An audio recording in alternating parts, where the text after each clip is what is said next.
and distributed by the National Organization for the Reform of Marijuana Laws in Washington, D.C. This is your daily audio stash, the growing truth about cannabis. Welcome to the most popular audio podcast regarding marijuana in all of America and all the world, featuring interviews with scientists, politicians, doctors, prohibition policy activists, regular cannabis consumers, musicians, and NORML staff and NORML's board of directors, along with music and comedy no other podcast can offer. You can always find out more about the show at our website, NORMLAudiostash.com. We're ending marijuana prohibition with education, one listener at a time.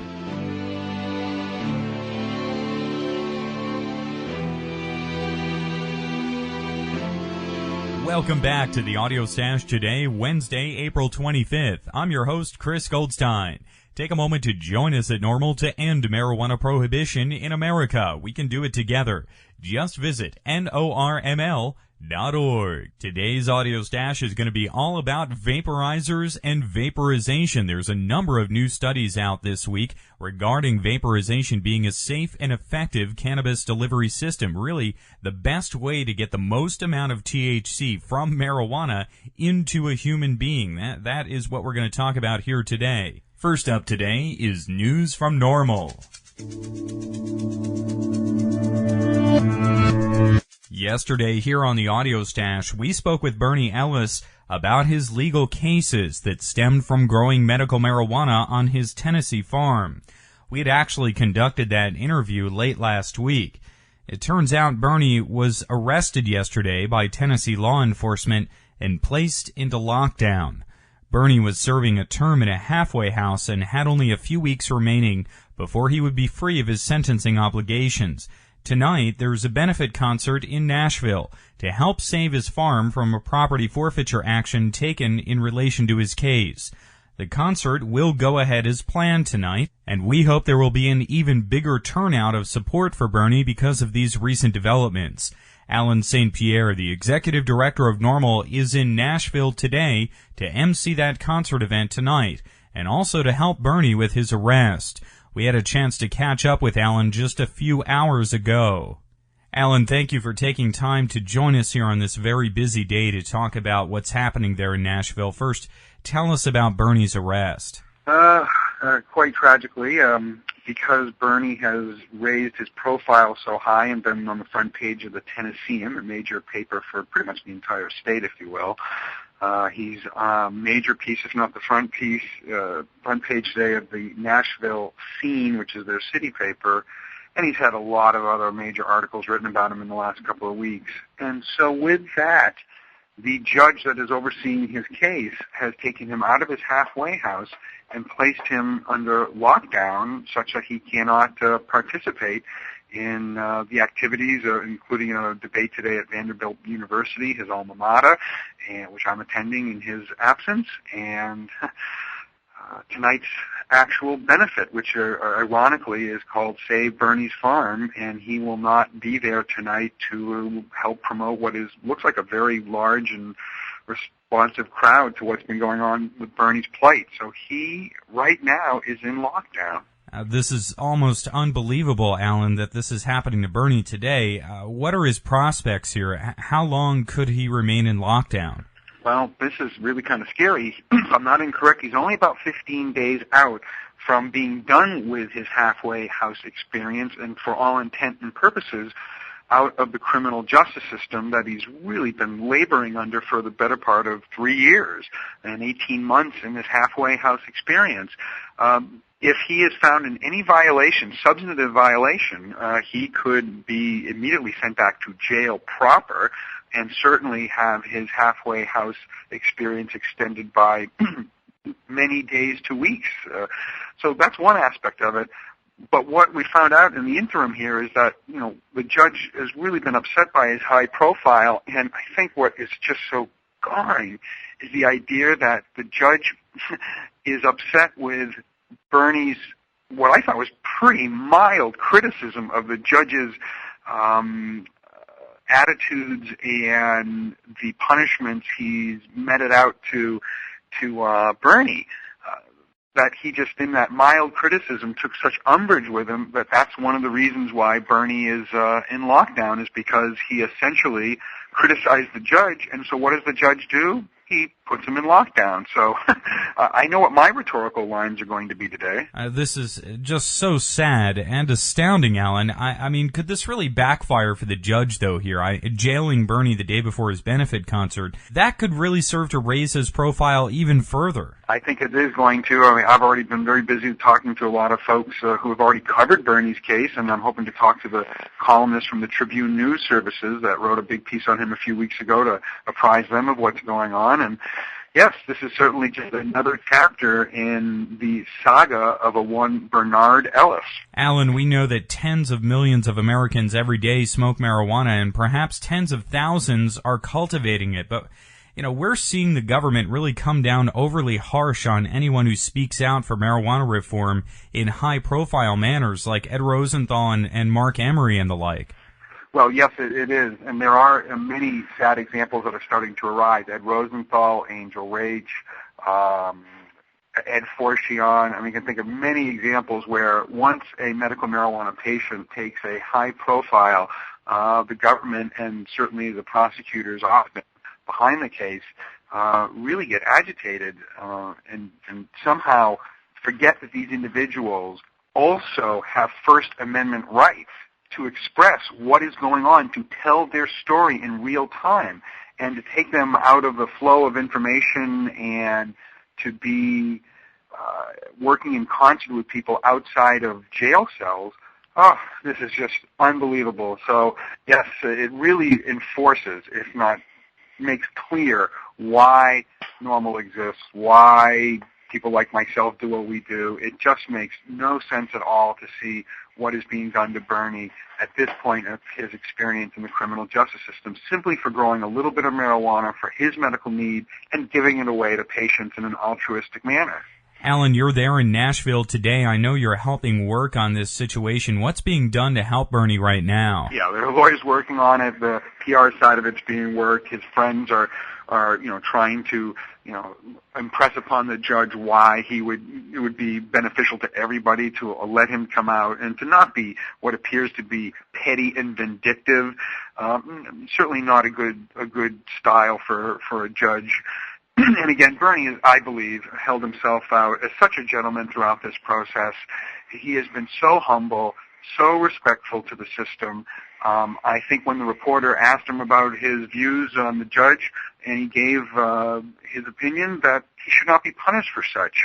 Well, Alan, thank you for taking time on this very busy day there in Nashville to fill us in on everything that's going on. Well, we'll try, and I'd like to say Bernie's farm, but I think today we need to say Bernie. Indeed. Thank you again, Alan.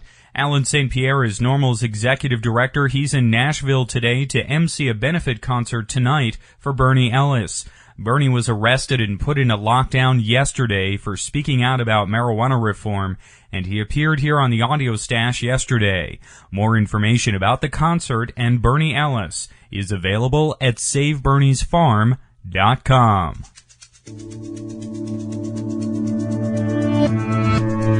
You're listening to NORML's Daily Audio Stash. Each Wednesday, we get the chance to speak with Dr. Mitch Earlywine in our regular cannabis science segment. Mitch is professor of psychology at State University of New York, author of the book Understanding Marijuana, A New Look at the Scientific Evidence, and editor of the new book Pot Politics. We have links to those books at NORMLAudioStash.com. Mitch, welcome back to the Stash today. Thanks so much for having me, Chris. Always great to speak with you, Mitch, and today we're going to highlight some of your own research published this week in the Harm Reduction Journal. The report is entitled Decreased Respiratory Symptoms in Cannabis Users Who Vaporize. So first, let me ask what made you want to look into this question. Well, as many of your listeners obviously know, the vaporizer heats cannabis to the point where the cannabinoids come out in a fine mist, but the plant never actually catches fire.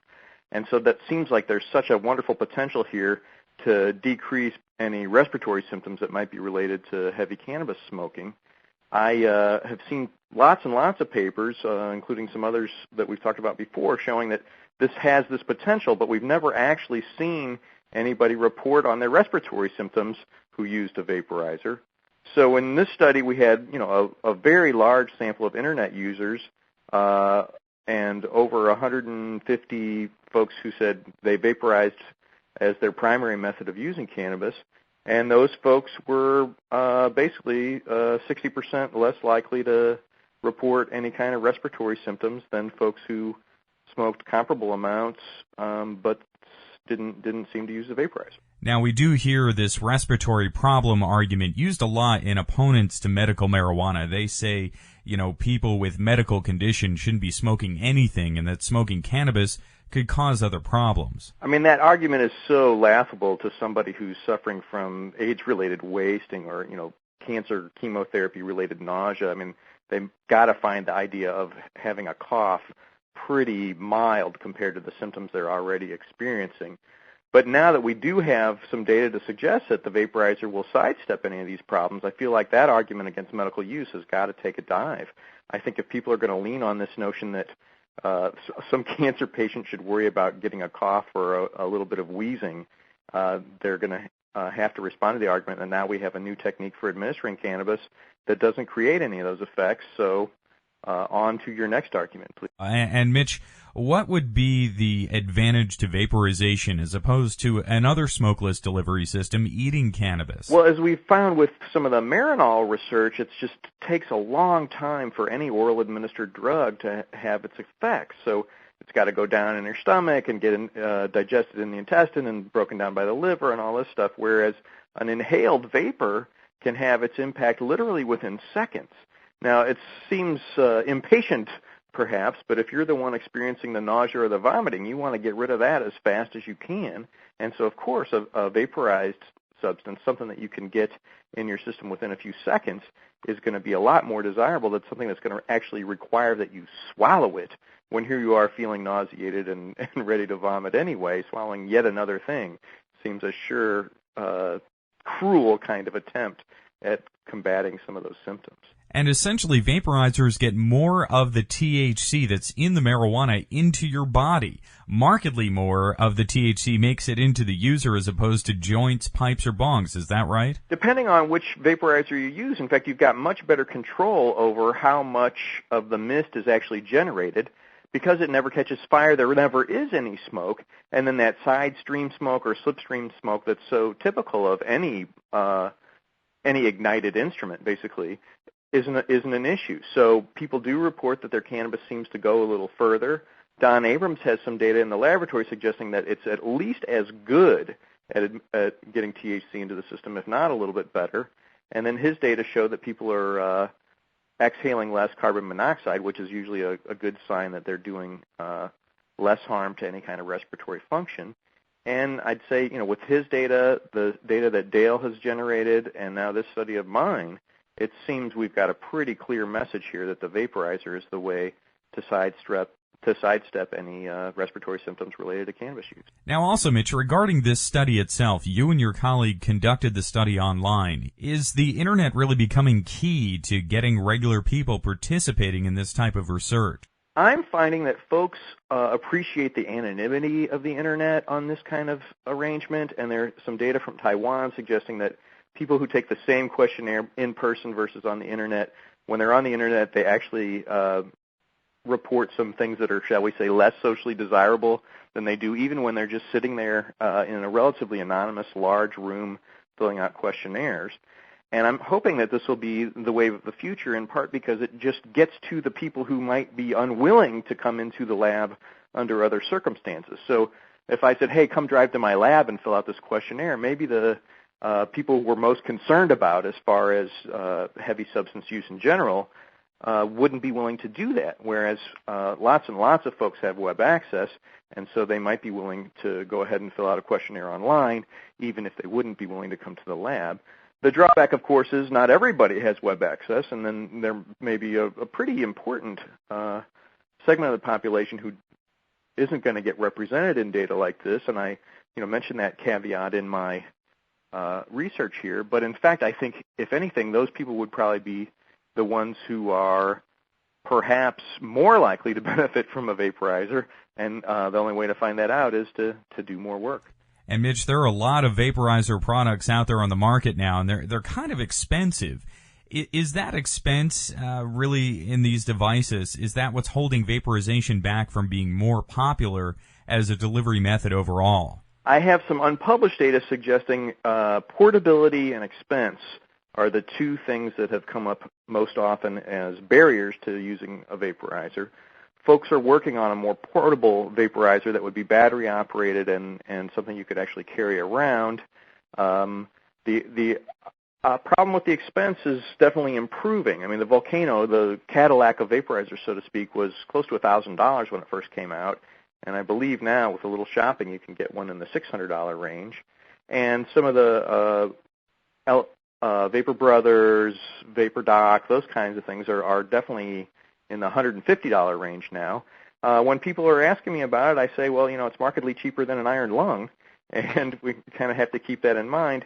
But I also just like the notion of putting a little money out towards your own health in order to sort of reaffirm this commitment that cannabis users can be very responsible in all domains and wouldn't harm their own bodies in order to enjoy this plant.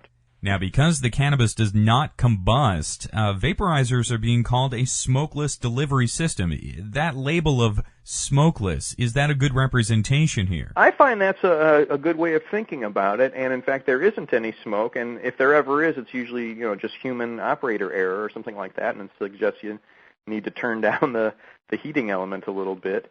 And I would hope that folks who aren't necessarily experienced with cannabis consumption could see that this really is the case. When you're looking at the mist coming through the transparent whip, there really is nothing to see. And when folks exhale, there's just a very light white mist. It's really not smoke at all.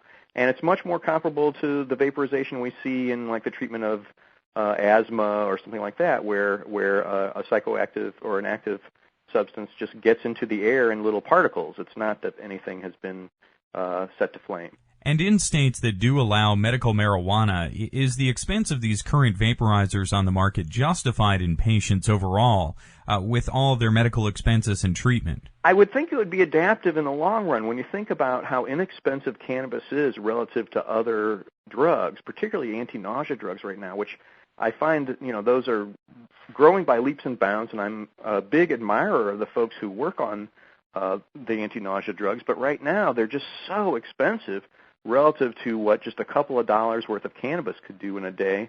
Folks are spending between $15 and $150 for a day's worth of anti-nausea drugs, and it just seems frightening to me when this is something that, $5 worth of cannabis could do for them. We spoke about this earlier, this very silly set of arguments against medical marijuana. One of the most common opposition arguments is that we don't need whole plant cannabis for patients because there is Marinol or other anti-nausea prescription drugs. But as you just said, those drugs are very expensive and can put another financial burden on patients suffering from illnesses that are already expensive to treat, like cancer and HIV. Oh my, it's just frightening. And in truth, the argument that Marinol is a reasonable substitute is really poor as well. Folks who have initial experiences with Marinol tell me it's extremely debilitating. The cognitive distortions are kind of odd, and it's just hard to moderate your dose, and you just don't have the same kind of control that you have over a brief inhalation of a vapor that you could then increase in really small doses if you wanted.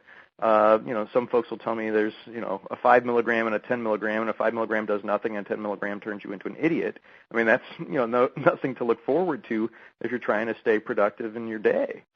I would hope that someday there'd be insurance coverage for this sort of thing, because it would really save us all a great deal of money in the long run. And is your research, along with that of Dale Geringer of California NORML, who we'll speak with here in just a moment today, and that of Donald Abrams, is this the be-all and end-all of vaporizer studies, or is there still more research to be done in this area?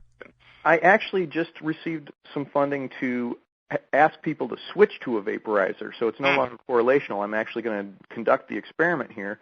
But as you can imagine, I'm running through some hoops with my university ethics board right now about being able to do this in light of some paraphernalia laws in some areas. So I have to make sure I don't get busted as a paraphernalia distributor, basically. And, are these vaporization devices seen in the same way as pipes and bongs and the like? Well, tobacco cannot be vaporized, so we don't have the same cover that you often have with hookahs and things like that. So I'm actually pointing out that there are a number of herbs that are also really interesting to vaporize, peppermint and damiana and things like that are actually very soothing and very interesting and taste good and are a lot of fun. And so I'm hoping that argument will help in this sort of situation. But boy, it sure says something when I have to climb through these hoops that prohibition has really turned into some insanity when you can't even get approval for research because of these laws. Well, Mitch, this study really is wonderful as scientific studies go because it's frankly understandable to the layperson and easy to read. We have links to the full paper today at normalaudiostash.com, and it's a free download at the Harm Reduction Journal. Is that right? Sure thing. It's harmreductionjournal.com, and anybody can download it, and I really appreciate the publishers and the editor for making this one of those open access things, because I feel like that's going to help it reach the people who need to read it the most. Oh, Mitch, thank you again for joining us here today on NORML's Daily Audio Stash for our regular Wednesday Cannabis Science segment. Dr. Mitch Earlywine is professor of psychology at State University of New York, author of the book Understanding Marijuana, A New Look at the Scientific Evidence, and editor of the new book Pot Politics. We have links to those books at normalaudiostash.com.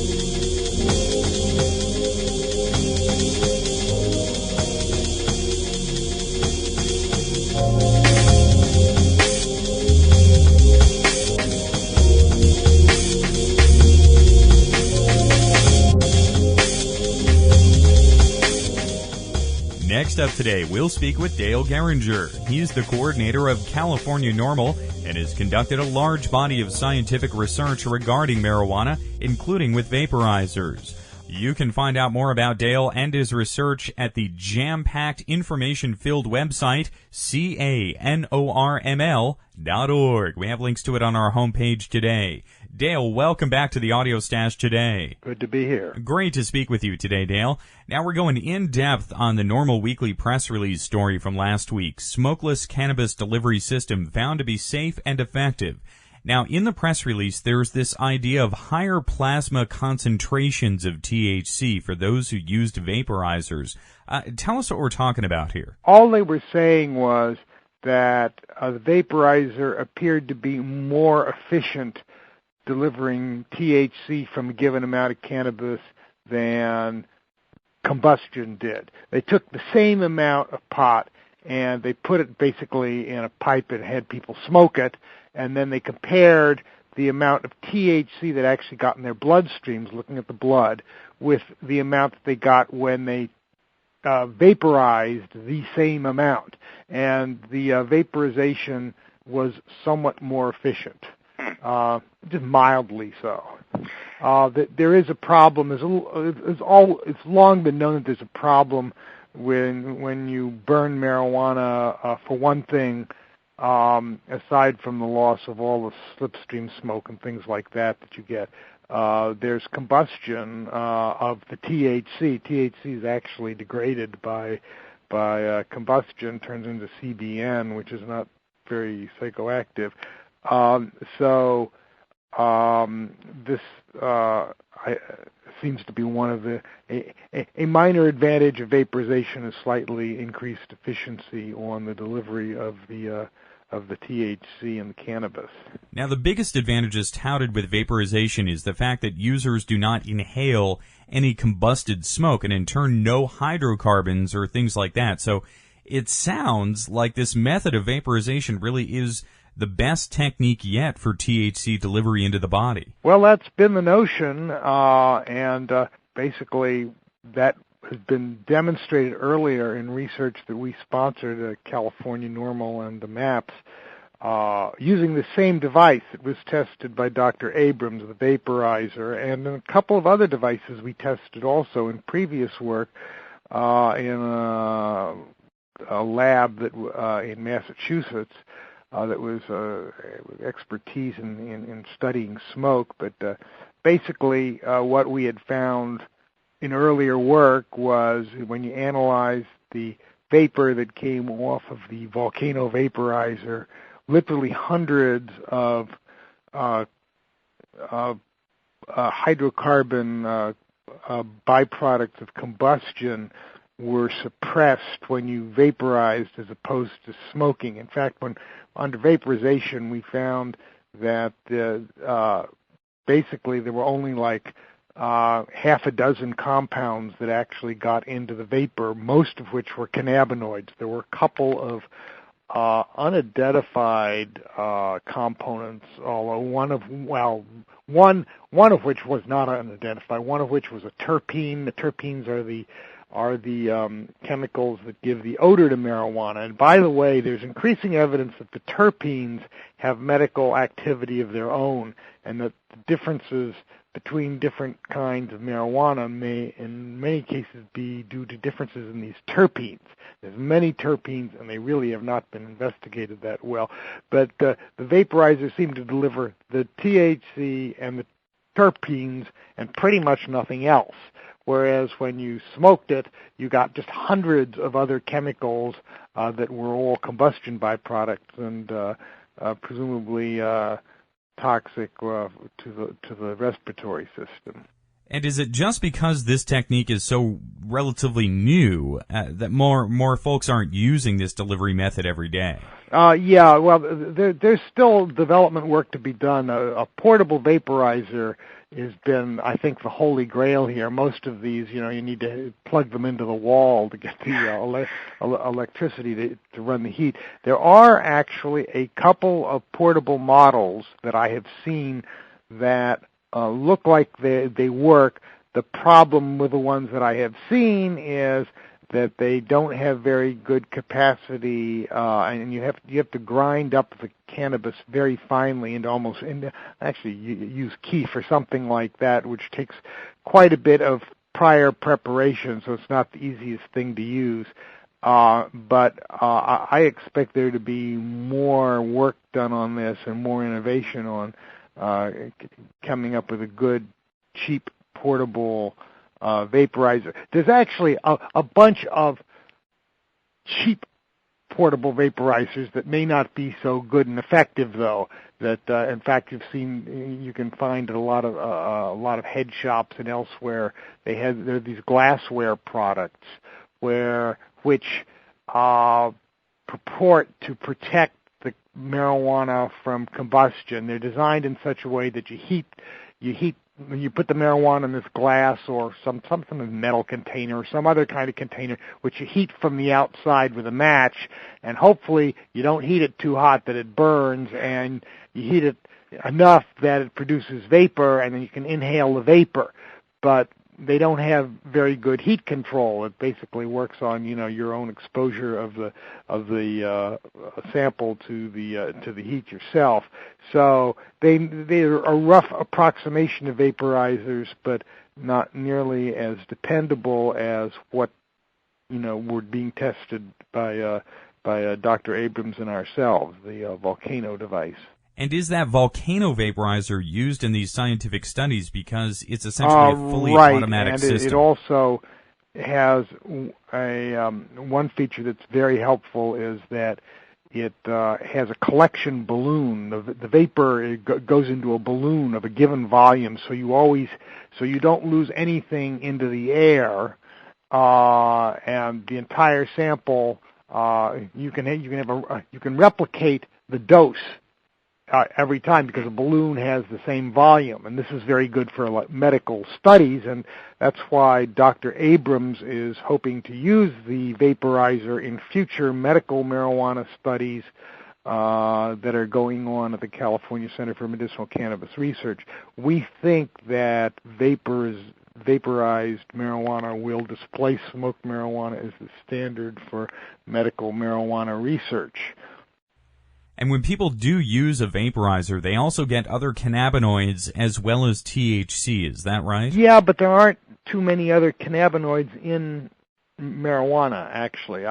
The tests we've done on that in the past have shown very, very low levels of cannabidiol or anything else in most marijuana. Most marijuana seems to be grown for the THC, and we suspect that the variation that people note is actually due to variations in these terpenes, the odorific compounds that have not been investigated very well. That is very interesting, Dale. You know, Ed Rosenthal mentioned the flavonoids and terpenes last week in his interview here as well. So when the vaporizer is used, the flavors and scents are still in that vaporized mist. No, all of the flavor, well, most of the flavor of marijuana does come from these terpene things, and the terpenes are in the resin, which does get vaporized. It's sort of curious because there's also lots of terpenes in hemp. If you walk through a hemp field, in fact, you could swear you were in a marijuana field from the smell. But then there's no THC in the product. Perhaps there is some slight medicinal benefit from the terpenes in the hemp, but I don't think anybody has tried to explore that. Now, we've been talking about vaporizers in terms of medical marijuana, Dale, but could this really be the way of the future for cannabis consumption in general here? It's becoming increasingly common. I do know some recreational users who only vaporize, although, you know, there's still a ways to go on the convenience and cost. So it's a small but growing minority of users. It's making much more progress on the medical scene, partly with some official encouragement out here. We have a real problem because of the anti-smoking laws. It's very hard to have on-site consumption for medical patients anywhere. However, vaporization slides under the bar of smoking. It does not count as smoking, and we've gotten exemptions. And there are some cities and counties that have ordinances specifically disallowing any on-site smoking, for example, at cannabis clubs, but that allow for vaporization quite explicitly. In general, these vaporizers just do not set off the smoke alarms the way pot smoking will. That's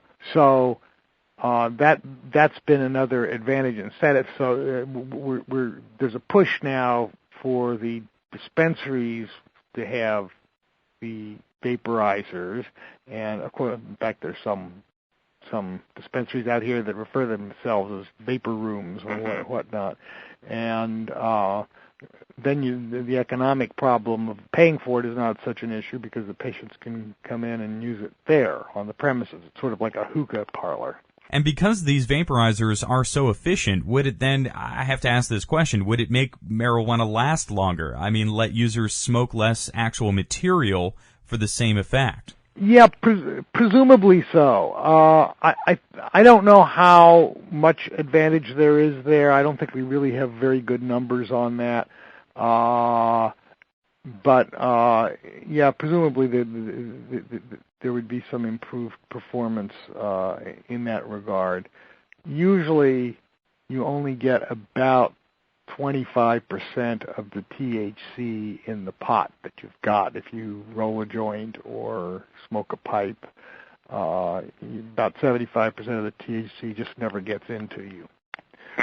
A lot of it actually gets exhaled too. That's you know, you inhale a pot and then you exhale, and about half of it gets exhaled from what I've been able to determine. Dale, this has been another fascinating conversation here today. I really do appreciate you taking time to speak with us about vaporization today. Okay, and anybody looking for information on the vaporizer studies, we have that listed under health information on our website at California NORML, canormal.org, canorml.org. Righto. Thank you again very much, Dale. Dale Geringer is the coordinator for California NORML. As he mentioned, you can visit their fact-filled website at canorml.org, and we have links to it on our homepage today.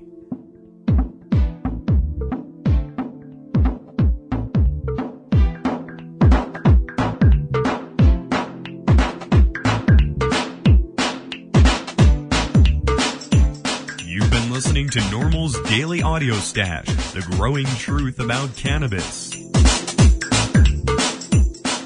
Make sure you visit our website at normalaudiostash.com. That's NORMLAUDIOSTASH.com for more information about every day's show.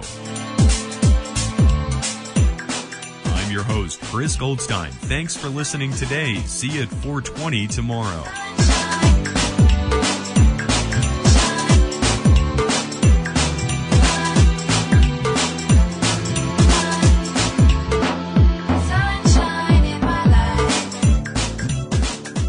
The podcasting technology of NORML is made possible by Red Aphid Interactive Media. More information at redapphid.com.